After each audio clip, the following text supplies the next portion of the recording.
பிஸ்மில்லா அல்ஹம்துலில்லா வஸ்ஸலாத்து வஸ்ஸலாமு அலா மல்லா நபிய பஅதஹ் அம்மா பாத். இந்த ஆசூரா நோன்பை பிடிக்கின்ற விடயத்தில் நபியுல்லாஹி ஸல்லல்லாஹு அலைஹி வஸல்லம் அவர்களுக்கு 4 கட்டங்கள் இருந்திருக்கின்றன. ஆசூரா நோன்பை பிடிக்கின்ற விடயத்தில் நபியுல்லாஹி ஸல்லல்லாஹு அலைஹி வஸல்லம் அவர்களுக்கு 4 கட்டங்கள் இருந்திருக்கிறது.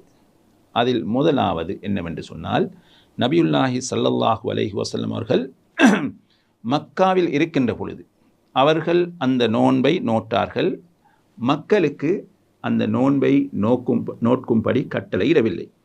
ஆயிஷா ரதியல்லாஹு அன்ஹா அவர்கள் சொல்லுகின்றார்கள், நபியுல்லாஹி ஸல்லல்லாஹு அலைஹி வஸல்லம் அவர்கள் அதாவது ஜாஹிலியா காலத்திலும் ஆஷூரா தினத்தில் குறைஷிகள் அந்த நோன்பை நோட்டார்கள்.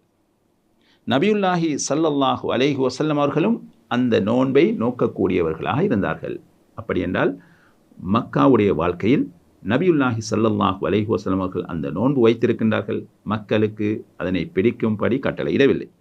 இரண்டாவது கட்டம் என்னவென்று சொன்னால், நபியுல்லாஹி ஸல்லல்லாஹு அலைஹி வஸல்லம் அவர்கள் மக்காவிலிருந்து மதீனா மாநகருக்கு வந்ததன் பின்னால் வேதம் கொடுக்கப்பட்டவர்கள் வேதக்காரர்கள் அன்றைய தினத்தை மிகவும் மகத்துவமானதாக கருதி நோன்பு நோட்டார்கள்.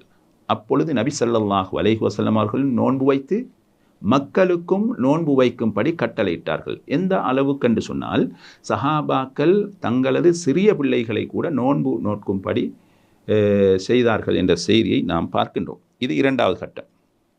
மூன்றாவது கட்டம் என்னவென்று சொன்னால், மதீனா மாநகருக்கு சென்றதன் பின்னால் ரமலான் நோன்பு கடமையாக்கப்பட்டதன் பின்பு இந்த ஆஷூரா நோன்பை பொறுத்தவரையில் விரும்பியவர்கள் பிடிக்கலாம், விரும்பியவர்கள் விடலாம் என்ற மூன்றாவது கட்டத்துக்கு அது வந்தது.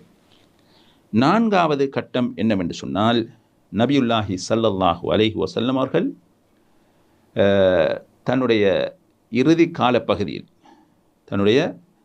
காலப்பகுதியில் நபி அவர்கள் சொன்னார்கள், லஇன் பகீது இலா தாஸ்இன் லஇன் பகீது இலா காபில் லஅஸூமன்ன தாஸ்இ, அடுத்த வருடம் நான் இருந்தால் 9ஆம் நாளும் நோன்பு வைப்பேன். ஏன்? யகூதிகளுக்கு வேதக்காரர்களுக்கு மாற்றம் செய்யும் பொருட்டு 9ம் 10ம் நான் நோன்பு வைப்பேன் என்று நபி ஸல்லல்லாஹு அலைஹி வஸல்லம் அவர்கள் சொன்னார்கள். இது 4வது கட்டம். அதற்கு முன்னால் ஆஷூரா தினத்தில் 10ஆம் நாள் மாத்திரம் நோன்பு வைக்கப்பட்டது. நபி அவர்களுடைய இறுதி வருடத்தில் சொன்னார்கள், அடுத்த வருடம் நான் உயிருடன் இருந்தால் 9ஆம் நாளும் நோன்பு நோட்பேன். ஏன்? யகூதிகளுக்கு மாற்றம் செய்வதற்காக என்று சொன்னார்கள். எனவே இந்த நோன்புடைய விடயத்தில் நபியுல்லாஹி ஸல்லல்லாஹு அலைஹி வஸல்லம் அவர்களுக்கு 4 கட்டங்கள் இருந்திருக்கிறது என்பதை நாம் புரிந்து கொள்கின்றோம். வல்லாஹு அலம்.